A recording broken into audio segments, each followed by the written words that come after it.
Clear your desk by end of day, Bennett. HR will handle exit paperwork.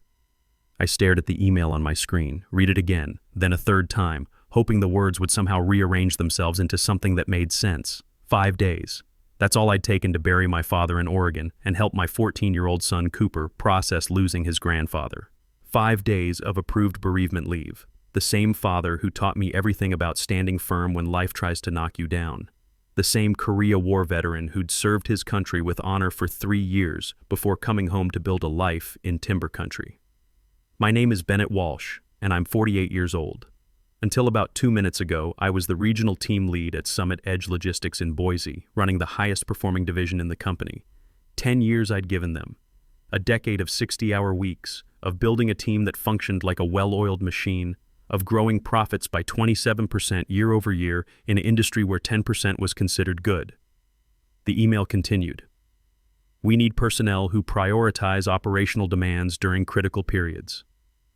Critical periods. My father's funeral apparently qualified as an inconvenient scheduling conflict. I sat back in my chair. The office was still mostly empty at 6:30 a.m. I'd come in early, eager to catch up after being gone. My father had died suddenly, a heart attack while fixing his truck in his driveway. Cooper took it hard. They'd been close, used to go fishing together every summer. I'd spent those 5 days handling estate matters, comforting my son, and standing in the rain at Arlington National Cemetery watching them fold the flag with military precision. The termination notice was attached, signed by Neil Chapman, my direct supervisor. The same Neil who'd approved my leave request 2 weeks ago without hesitation. Take the time you need, he'd said, looking me straight in the eye. What I didn't know then was that 3 days after I left, the Wilson account had moved up their contract renewal deadline by 2 weeks. Neil panicked. Instead of having my team handle it or calling me, he decided I was expendable. I didn't slam my fist on the desk, didn't storm down the hall to Neil's office.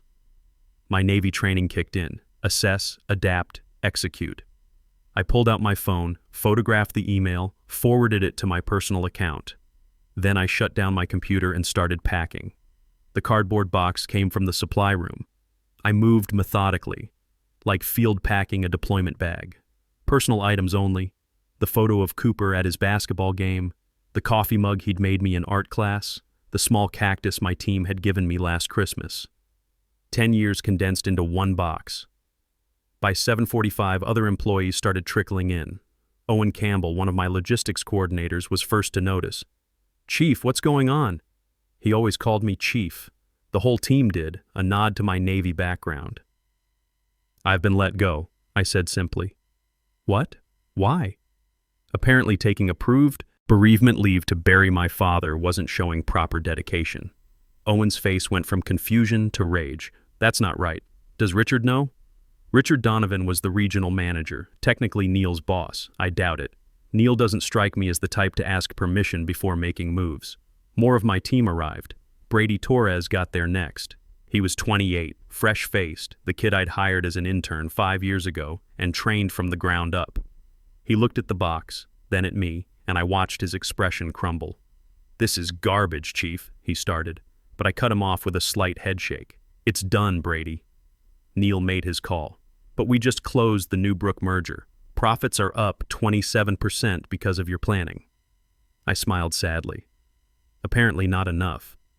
By 9 a.m., all 7 of my core team had gathered around my desk. Brady, Owen, Nicole Brennan from Client Relations, who was openly crying.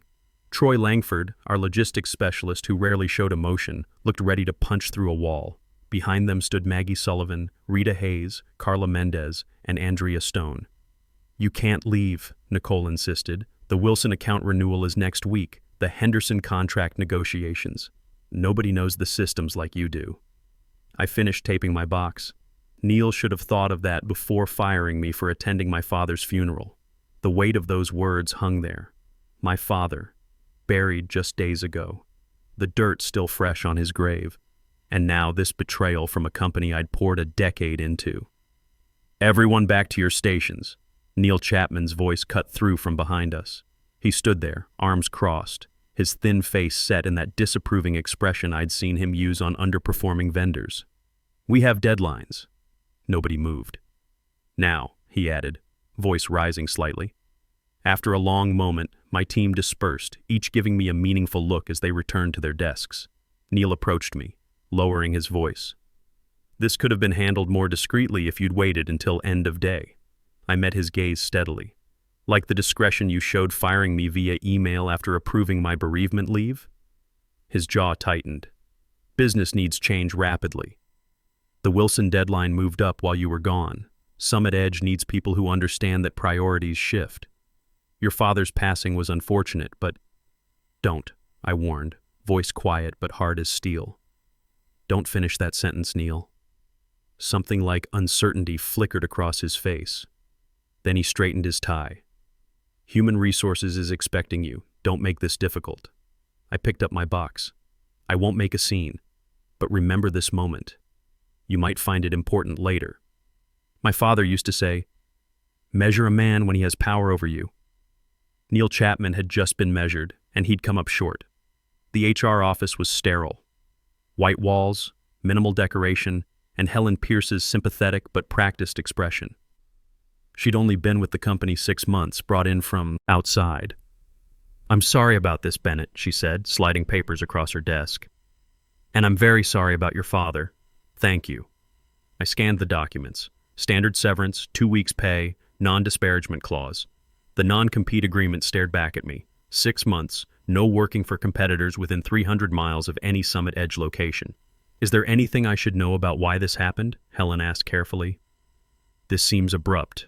No performance improvement plan, no documented warnings. I pulled out my phone and showed her the email. 5 days of approved bereavement leave and I'm fired for not prioritizing work. Her professional demeanor cracked. This is the actual termination notice? Just an email? That's it? She frowned, making notes on her legal pad. I need to verify something with legal. Excuse me. While Helen stepped out, I looked through the window at the Boise River winding through the city. Dad had loved fishing that river. He'd take Cooper and me out there, 3 generations standing in the current. The river moves, Bennett, he'd say, but the rocks stay steady. Be like the rocks. Helen returned 20 minutes later, her tight smile telling me everything I needed to know. Nothing would change. Unfortunately, Idaho is at-will employment, she began. The company is within its rights to terminate without cause, though I've noted the circumstances in your file. I understand, I said, signing the documents. Summit Edge can do whatever it wants, just like I can. She hesitated, then lowered her voice. Off the record, Bennett. This isn't right. If you wanted to pursue action, you'd have grounds. I appreciate that, Helen, but I'm not interested in lawsuits.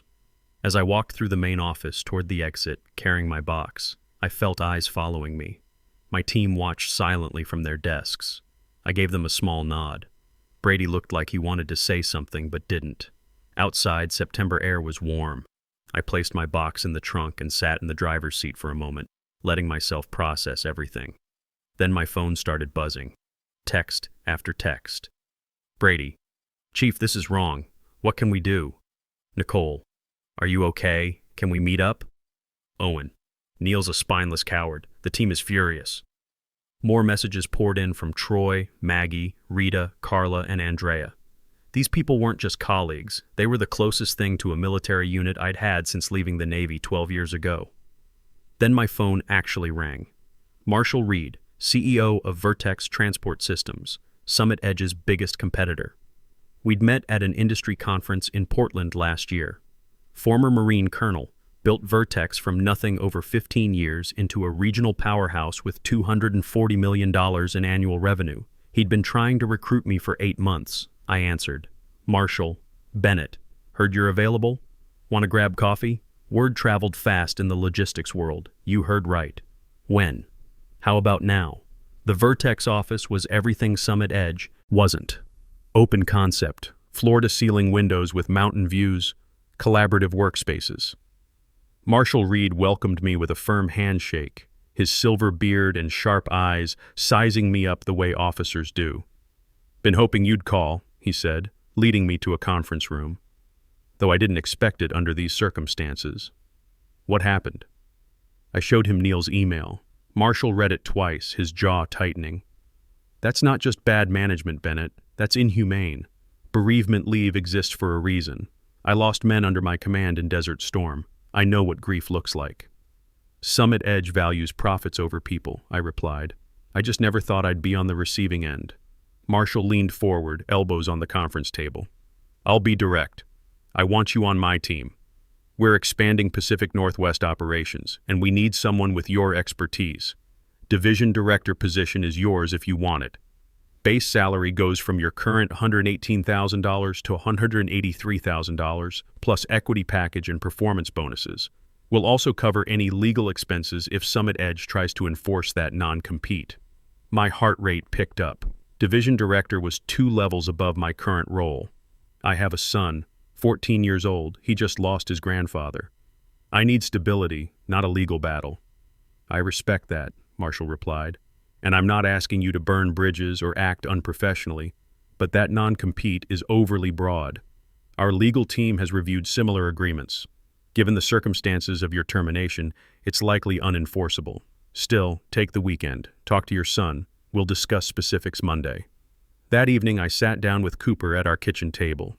He'd been quiet since we got back from Oregon, picking at his dinner. Dad, why'd they fire you for going to Grandpa's funeral? He finally asked.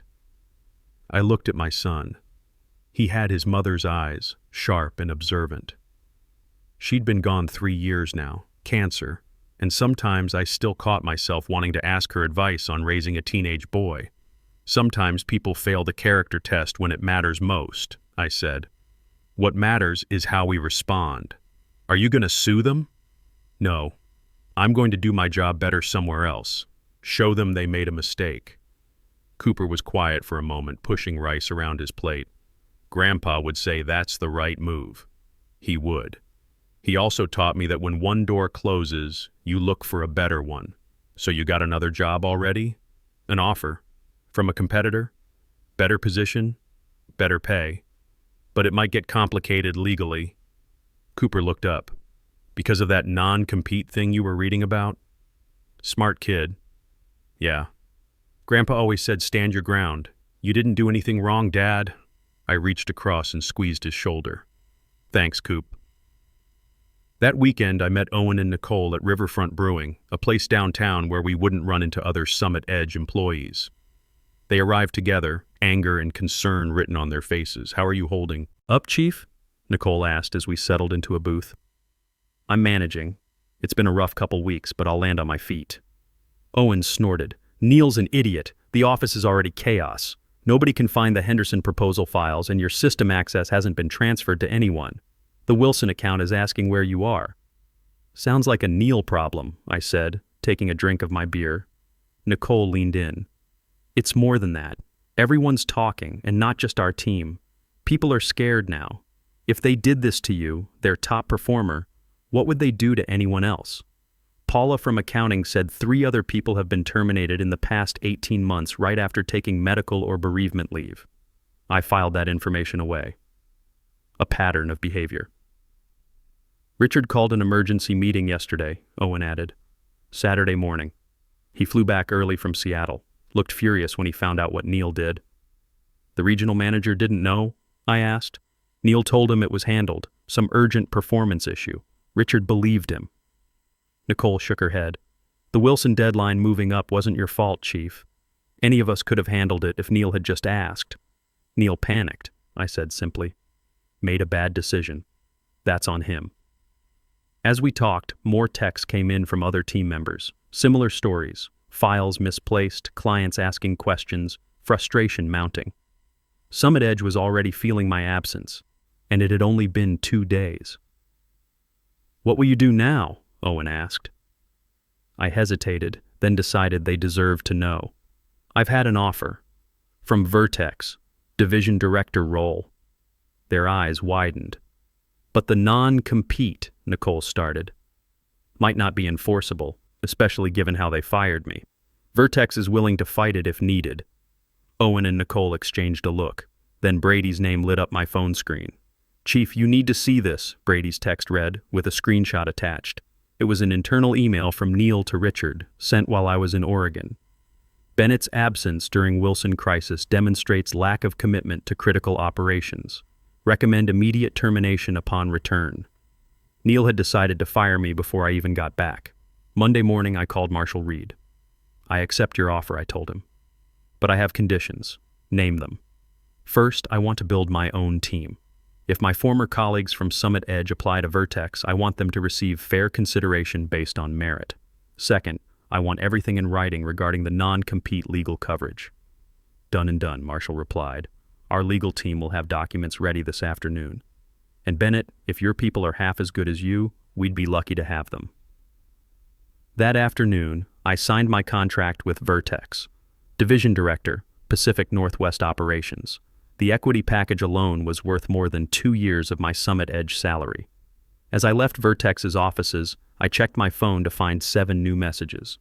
One from each member of my core team. They all wanted to meet. Tuesday morning, I walked into a quiet coffee shop to find them already there. Brady arrived first, then Owen and Nicole. Troy, Maggie, Rita, Carla, and Andrea followed until we filled 2 tables pushed together. Summit Edge is imploding, Troy said without preamble. Neil's micromanaging everyone. Richard is asking questions about other terminations, and clients are getting nervous. The Wilson account is threatening to pull out, Nicole added. They specifically asked why you weren't handling their renewal. When Neil tried to take the meeting, Colonel Patterson told him to send someone competent. I had to suppress a smile. George Patterson was former Army, ran Wilson Freight for 20 years. We'd bonded over military logistics at a trade show. We heard you accepted a position at Vertex, Brady said. The others went quiet, watching me closely. News travels fast. Chief, we want to come with you, Nicole stated firmly. The others nodded in agreement. I studied their faces. You all have secure positions at Summit Edge, good salaries, benefits. Are you sure you want to risk that? What security? Maggie asked, her voice bitter. If they'd fire you for attending your father's funeral, none of us are safe. Nicole found out about 3 other people terminated after taking medical leave. Brady leaned forward. You trained me, Chief. Everything I know about logistics, about leadership, about doing this job right. I'm not staying somewhere that treats people like that. Vertex is hiring, I said carefully. I can refer you, but I can't promise anything beyond fair consideration. You'd need to apply formally, interview, the whole process. We already have, Brady revealed, pulling out printed confirmation emails. All 7 of them submitted the previous afternoon. I couldn't hide my surprise. You applied before talking to me? We trust you, Chief, Andrea said simply. Where you go, we go. Owen added. We're all giving 2 weeks' notice today. Professional. By the book. Last day will be October 15th for all of us. That was smart. Coordinated, but professional.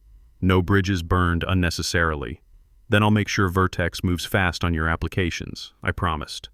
The following Monday, my phone rang at 7:30 a.m. Richard Donovan, Summit Edge's regional manager. Bennett, we need to talk. Good morning, Richard. I just received 7 resignation letters, all from your former team, all with the same end date. He paused. Care to explain? I'm not sure what explanation you're looking for. I don't work for Summit Edge anymore. They're all going to Vertex, where you just started as division director. That's not coincidental. People make career choices for various reasons, Richard. Perhaps you should ask Neil why your top-performing team is leaving together. This is about your termination, isn't it? His voice changed, something almost apologetic in it. I've been reviewing the situation. Neil didn't consult me before letting you go. I was in Seattle for the conference. When I found out, I was furious. Little late for that. Bennett, I lost my wife last year. Pancreatic cancer. I know what grief looks like. What Neil did, firing you during bereavement leave, it's unconscionable. I've also discovered he terminated 3 other employees under similar circumstances over the past 18 months. I said nothing, letting the silence grow heavy. Look, I'm prepared to offer you your position back. 10% raise, formal apology, and Neil will be placed on administrative leave pending review. I appreciate the offer, Richard, but I've accepted a position elsewhere. We'll match whatever Vertex is paying, plus 15%. And we'll promote you to senior director. It's not about the money. Then what would it take? Time travel, I said quietly.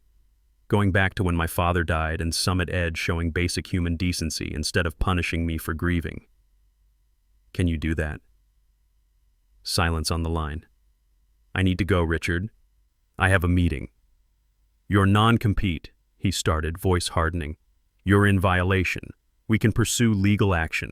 Feel free to have your legal team contact mine, though they might want to review the circumstances of my termination first. Wrongful termination tends to void restrictive covenants under Idaho law, but you do what you need to do. I hung up. 2 days later, a FedEx envelope arrived at my new office. Cease and desist letter from Summit Edge's legal counsel, demanding I resign from Vertex immediately or face litigation for breach of non-compete agreement. I walked down the hall to Vertex's legal department. Sarah Morrison, our general counsel, read the letter and smiled. "They're bluffing," she said, "but let's call it anyway." Her response letter was masterful, 3 pages documenting the wrongful termination, the pattern of similar terminations, the email evidence showing premeditated firing during bereavement leave. The final paragraph stated clearly, any attempt to enforce the non-compete agreement will be met with a counterclaim for wrongful termination, breach of good faith, and intentional infliction of emotional distress. We welcome litigation if Summit Edge wishes to proceed. We never heard from their lawyers again. By Friday, all 7 of my former team members had received interview requests from Vertex. Marshall personally sat in on each one. The following week, all 7 received offers. Brady called me first. "Chief, they offered me senior logistics coordinator, 22% raise from what I was making. You going to take it?" "Already signed." "Owen and Nicole signed today too. The others are signing tomorrow." That evening, we all met at Riverfront Brewing to celebrate. 8 of us now, gathered around a large table, raising glasses. "To new beginnings," Nicole toasted. "And to Chief," Brady added, "who taught us what real leadership looks like." Troy, usually quiet, spoke up. "My dad always said you learn who people really are when they have power over you. Neil showed us who he was. You showed us different, Chief." I raised my glass. "To doing the work right, treating people right, and proving that integrity matters." The following week, a news alert hit my phone. Summit Edge Logistics faces internal investigation, following mass resignation of top-performing team. The article mentioned Richard Donovan had launched a formal review of management practices, particularly around leave policies and terminations. Neil Chapman had been placed on administrative leave. Cooper saw me reading it at dinner. "Is that about your old company, Dad?" "Yeah. Did you cause that?" I looked at my son. I did my job well and treated people with respect. When they didn't return that respect, I left and took my skills somewhere that valued them. That's all. Grandpa would be proud. I think he would be, Coop. 3 months into my role at Vertex, we held our first quarterly review. I stood at the front of the main conference room presenting results to Marshall and the executive team. The numbers told the story. My division had grown 18% in just 90 days. We'd secured 2 major client acquisitions, both former Summit Edge accounts. Operational efficiency was up 14% through process improvements I'd implemented using principles from Navy logistics operations.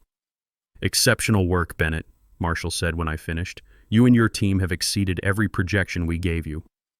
After the meeting, I found my team waiting in my office with coffee and donuts. "What's this for?" I asked. 3 months since we all jumped ship together," Brady explained. "We're celebrating our Independence Day." I laughed. "You're all ridiculous." "Ridiculous but happy," Nicole added. "Chief, everyone's thriving here. Brady's already being considered for division management. Owen's running the Henderson account solo now. This place actually values what we do." It was true. Each team member had grown in their roles at Vertex. They had more autonomy, better resources, actual recognition for their contributions. Most importantly, they were treated as people, not productivity machines. My phone buzzed with a news alert. Summit Edge Logistics announces major restructuring amid client exodus and management shakeup. I showed it to the group. "Heard they lost the Hernandez contract last week," Troy said. "That's 20% of their Pacific Northwest revenue gone." "Neil's gone too," Maggie added quietly. "Terminated 2 weeks ago. Richard cleaned house after the investigation." I felt no pleasure in Neil's downfall, only a sense of justice. Summit Edge wasn't failing because we'd left. It was failing because leadership had created a culture where employees were disposable, where attending a father's funeral was considered lack of commitment. 6 months after joining Vertex, I received an unexpected email. Industry conference in Portland, and I'd been invited to speak on a panel about leadership and logistics operations. I almost declined. Then I saw the attendee list. Summit Edge would have a booth there. Cooper noticed me staring at my laptop that evening. What's up, Dad? Conference invitation, speaking on a panel. That's good, right? Yeah. Just means I'll be away for 2 days next month. I'll be fine. I'm 15 now, not a kid. He paused. Is it weird, being the guy everyone wants to hear from now? I considered that. A little. But it's not about me, it's about showing that doing things right works. The Portland Conference Center was packed. My panel was scheduled for 2 p.m. on day 2. I spent the morning walking the exhibition floor, meeting with vendors, connecting with other operators. That's when I saw him. Neil Chapman stood at the edge of the Summit Edge booth, which was noticeably smaller than previous years. He was talking to someone, his body language nervous, not the confident swagger I remembered. The conversation ended quickly, the other person walking away without shaking hands. Our eyes met across the aisle. For a moment, neither of us moved. Then Neil looked away and walked toward the far exit. I didn't follow him. Didn't need to. Later, I overheard 2 logistics managers talking near the coffee station. Did you see Chapman here? Heard he's been applying everywhere for 4 months. Nobody will touch him after what happened at Summit Edge. The other manager lowered his voice. Patterson from Wilson told me the whole story. Firing a guy during bereavement leave? That's career suicide in this industry. Word traveled fast, and reputations mattered. My panel went well. The moderator asked about building high-performing teams, and I talked about trust, respect, and treating people as assets rather than expenses. I never mentioned Summit Edge by name, but several people in the audience knew the context. Afterward, Colonel Patterson found me in the hallway. Hell of a presentation, Bennett. That part about leadership being measured in how you treat people during their worst moments, not their best, that hit home. Learned that in the Navy, sir. Lost some good men because commanders didn't understand that principle. Wilson's expanding into Seattle operations next quarter, Patterson said. I want Vertex handling the whole transition. You specifically. I shook his hand. We'd be honored. That contract alone was worth $4.2 million annually. 9 months after joining Vertex, Marshall called me into his office. Close the door, Bennett. I sat down, wondering if there was a problem. The board met yesterday, Marshall said. We're creating a new position, Senior Vice President of Operations for the entire Northwest region. You'd oversee all divisions, report directly to me. He slid a folder across his desk. This is what we're offering. I opened it. The salary made my eyes widen. $245,000 base, plus equity that would vest over 4 years, performance bonuses tied to regional growth. Marshall, I've only been here 9 months, and in those 9 months, your division has become our crown jewel. 30% growth, operational efficiency improvements that we're implementing company-wide, and client retention rates we've never seen before. Plus, you've mentored your team so well that Brady's ready to take over your current division. Brady? We're promoting him to division director. He's earned it, and you trained him well. I sat back, processing this. SVP, C-suite adjacent. 4 promotions above where I'd been at Summit Edge. I need to talk to my son, I said finally. This is a big decision. Take the weekend. But Bennett, you've earned this 10 times over. That evening, Cooper and I drove to the Boise River, to the spot where 3 generations of Walsh men had fished. The current moved steadily around the rocks, just as it always had. They offered you another promotion, Cooper said. It wasn't a question. Senior Vice President. Big step up. You going to take it? I cast my line into the current. What do you think I should do? Cooper was quiet for a moment, working his own line. Grandpa used to say the river moves, but the rocks stay steady. You stayed steady, Dad. Everything else moved around you, and now you're exactly where you should be. Smart kid. When did you get so wise? Learned from the best. I accepted Marshall's offer on Monday. The promotion was announced company-wide that afternoon. My phone exploded with congratulatory messages. One caught my attention. Helen Pierce, the HR manager from Summit Edge. Congratulations on SVP role, you deserve it. Thought you'd want to know.